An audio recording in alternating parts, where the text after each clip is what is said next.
toll road here, and I'm at the National Museum of the United States Air Force. And today, beautiful planes, right? We're not here for planes. This is HeliStorm model planes, RC planes, not little ones. Some of these will be as big as 9 feet. HeliStorm, you better buckle up, buckaroos. You're probably going to take a ride on the toll road.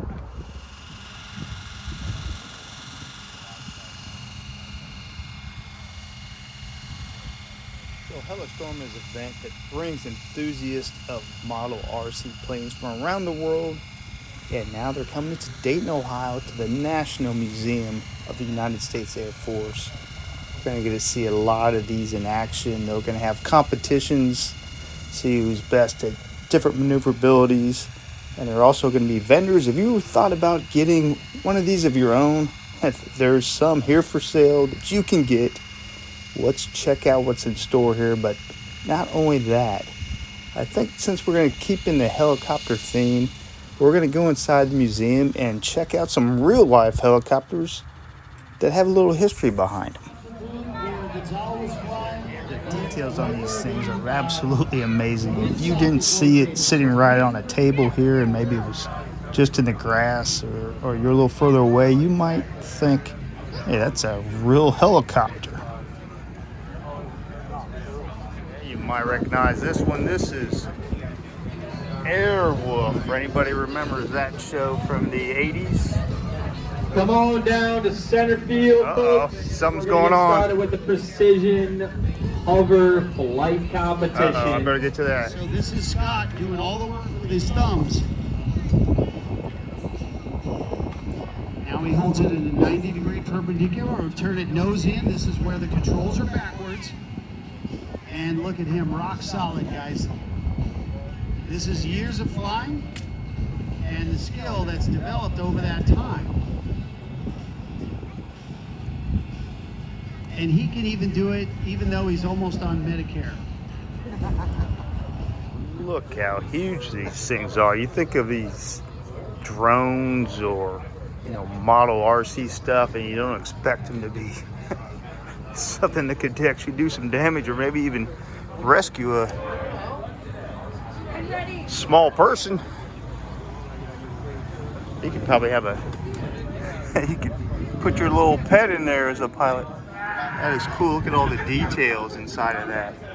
Wow, cool. Gives the inner workings of one of these things here.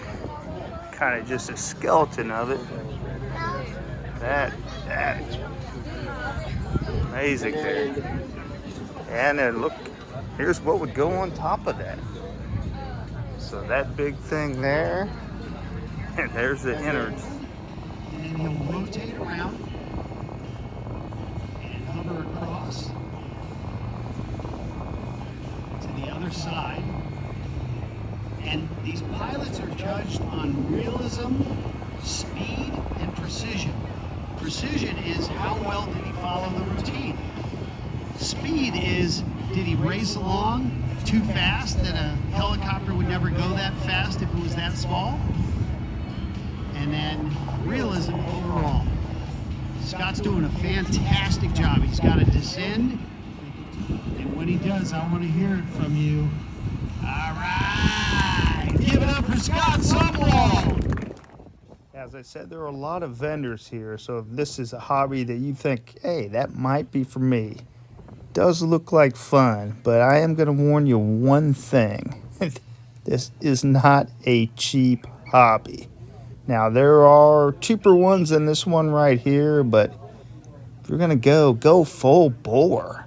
Get one of these.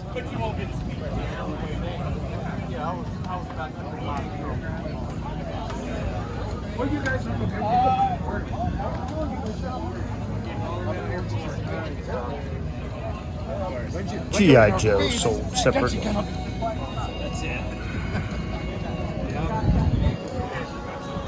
Yeah. Hey,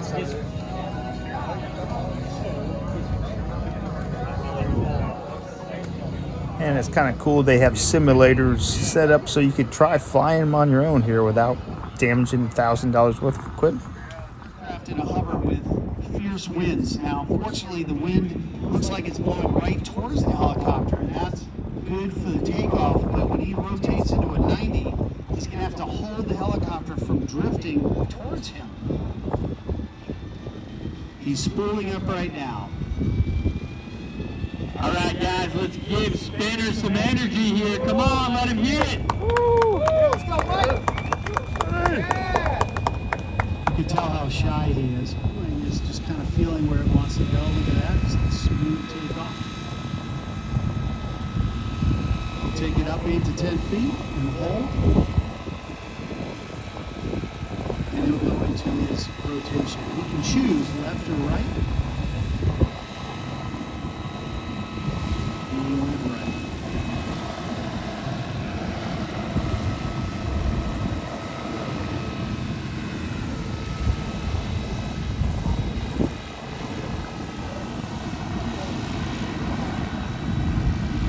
That helicopter looks crazy to most people, but there doesn't need to be any passengers in it, so that area underneath the skinny fuselage is where they put cargo.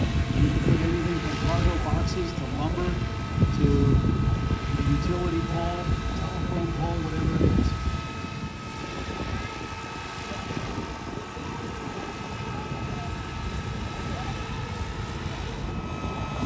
Now, the judges are watching his every move here. And brings it down successfully. Let's give it up for Spinner.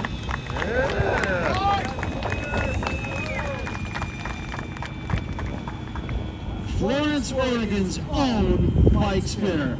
You will never forget that town now. All right, here we go. This is TC from Magnum PI. We all know the island hopper here.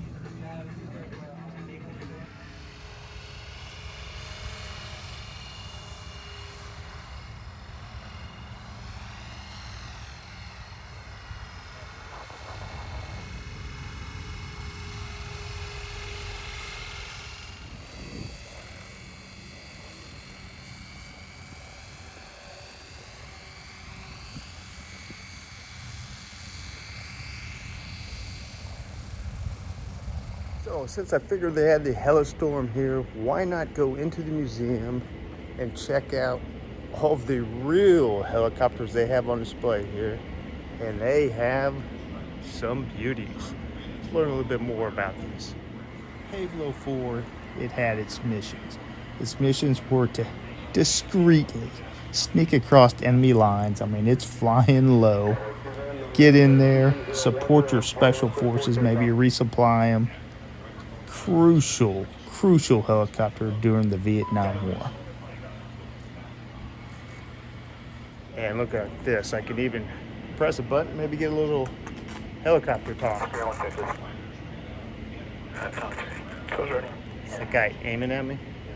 Batteries on. Fire warning is check. Burger. Go. Goes ready. Heavy. Batteries on. Fire warning is check. Burger. Toasted. APP. Clear to start.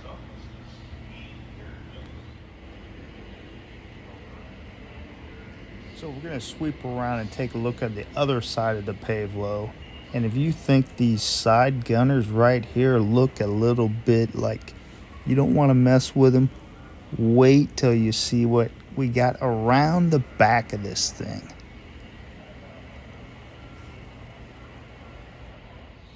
That's right, they're ready for anything here. Now that's what I call a tail gunner. This guy's just sticking it out.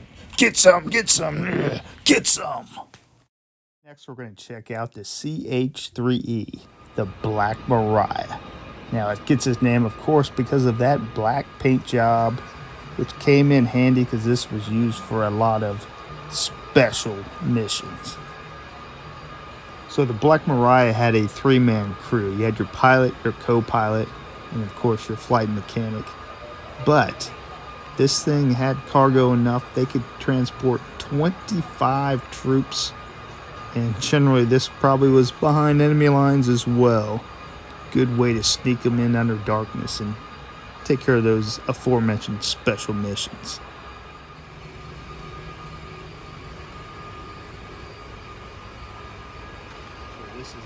classic of all classics. This one in particular is the UH-1P Iroquois. Now, the original call signs they had for this particular type of helicopter was the HU-1, and they shortened that down to Huey.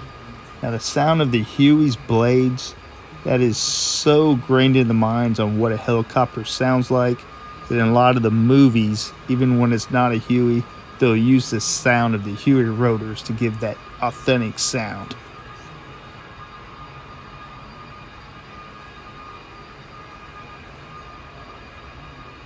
Just talking to a Vietnam vet that was here that was actually rescued by these a few times, and he said one of the things, you always came forward on this because the back, that tail spins so fast. It's spinning 6 times faster than the big one here, and it'll chop you into bits. And you also want the co-pilot to see you, and he'd hop in right on the side there, sit with his legs hanging over, no seat belt, 5,000 feet up.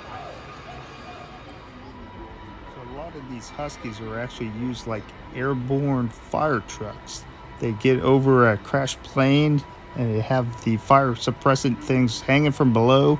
They drop it on there, and they'd even have this guy hanging down to come down and save whoever might need some help.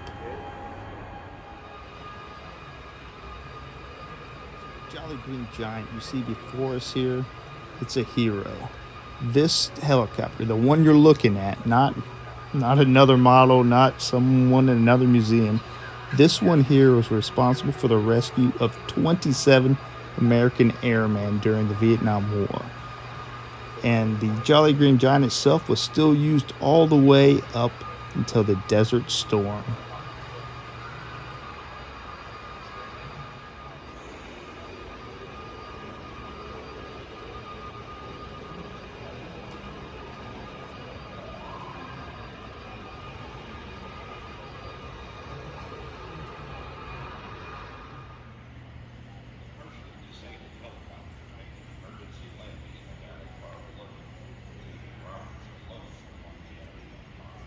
So the Pave Hawk is a really highly modified version of the Army's Black Hawk, which I'm sure you've heard of. And I'm sure part of this high modifications was that sweet mustache they put on the front of it.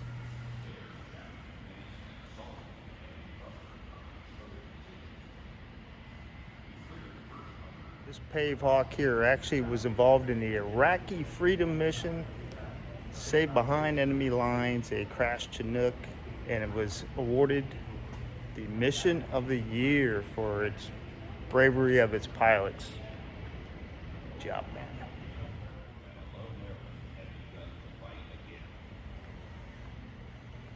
Thought to be dead, Chapman regained consciousness and, though severely wounded, held his position for nearly an hour against multiple enemy personnel. At 6 a.m., as the sun rose, Razor 1 arrived at Concord.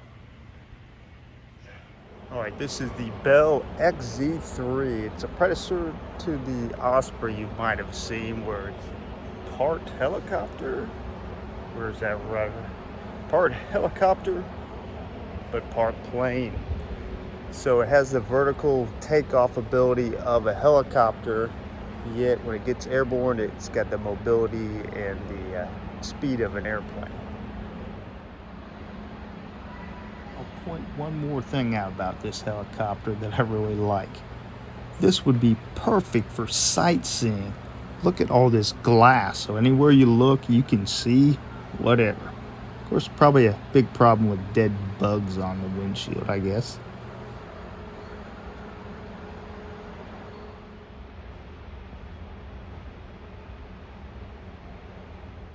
Alright, let's see if I can operate a helicopter.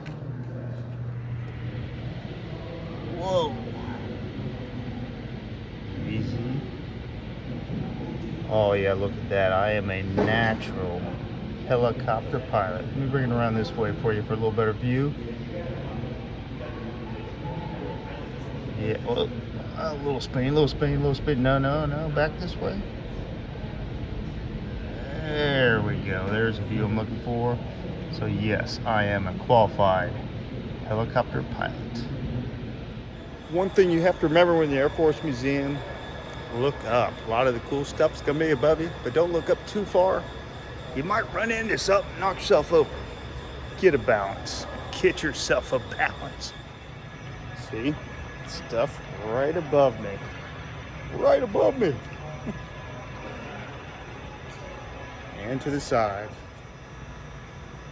So the Dragonfly could move at 90 miles per hour, and it gained its fame in the Korean War when it went behind enemy lines many times and rescued downed United Nations pilots. Gigantic treat today. And they actually have a former pilot of a Chickasaw here, Jerry Millhouse. He's just got a wealth of information about how these things operate. He'll tell you everything about even why the controls are where they are, and just the history of this particular craft.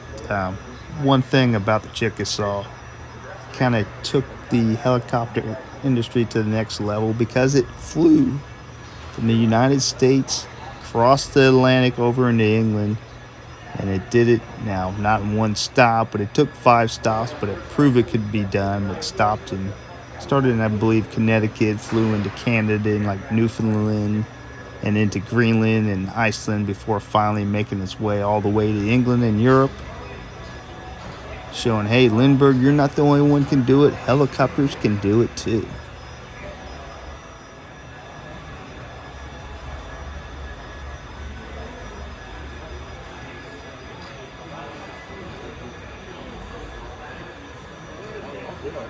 Do you mind if I film this, sir? Sure, go ahead, take your picture, that's fine. Hello. Where are you guys from? Yeah, I'm from just down the road. Okay. Okay, well, yeah, can you see all right? Come on up, yeah. You guys can. Okay, thank you. Well, did he tell you about the significance of this helicopter? Yeah. Of course not. Okay. Helicopters are set up a little bit different in the cockpit. In a normal airplane, the pilot in command sits on the left side. But you notice, if you can see the instrument panel, there aren't any instruments, only switches. All the instruments are on the right-hand side. So why do all helicopter pilots fly on the right-hand side? The answer is Igor Sikorsky. What's that mean? Igor Sikorsky in the 1930s, that's called a collective pitch, and it's hinged back there, and it works like this. I put my hand on that black part. When I pull up, it comes up, I push down, and when I pull up on that, that changes the pitch on the rotor blades. So if I want to go up, I pull up and down, but since there was no automatic control, that black part there with the raised things, that's the throttle. So when I pull up, it takes more power because I have more pitch, so I have to lift your wrist to the left, down, so you're constantly twisting your wrist and going up and down. So he felt more comfortable using his left hand. So he's left-handed, so if he had been right-handed, everything would be on the other oh, side. that's great. Yeah. Now you piloted one of these, correct? Yep. And are you left-handed or right-handed? Well, you know, I was left-handed, so to me, I don't know if a right-handed guy had any more problem or not, but I found it pretty natural. Yeah. The other feature about this is you've got to be able to auto-rotate this thing. If the engine stops, from the engine to the rotor blades, if you had a continuous solid drive shaft, if the engine stopped, then your rotor blades would stop. And you can't have rotor blades stopping because those are wings. So what they did, down in here, you can't see it, but where that vented area is, the engine is down here. Here's the engine, and here's the drive shaft. At the end of the drive shaft down there is like a big yellow, I call it dish pan, half of a dish pan. And then there's a drive shaft that comes from here down between the pilots, and the two drive shafts meet down there, and they're enclosed in this dish pan. But in this dish pan is hydraulic fluid. So this spins and this spins because there's blades in the dish pan, or both ones, so the hydraulic fluid locks them together. If you have an engine failure, you slam down literally the collective, and that dumps all of the fluid out of this dish pan. So this can stop and this one keeps spinning because it isn't connected. So that's when you auto-rotate. So you come down, and then the goal is to touch down smoothly before you run out of rotor speed. last two helicopters we'll look on our trip through the National Museum of the United States Air Force are the hoverflies used during the World War II. So we're kind of looking at the earliest helicopters last here, but I never do anything in order anyway, so why change the way I do things here now? These early ones, I believe the first one, the first hoverfly flew about 75 miles per hour, and in the later model they could get about 90 miles per hour.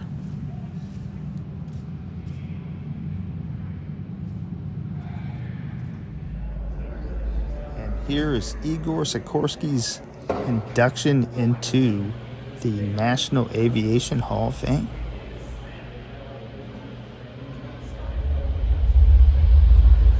That's going to do it for the toll road here at the National Museum of the United States Air Force and HeliStorm. And, who knows? Who knows where the toll road will lead to next?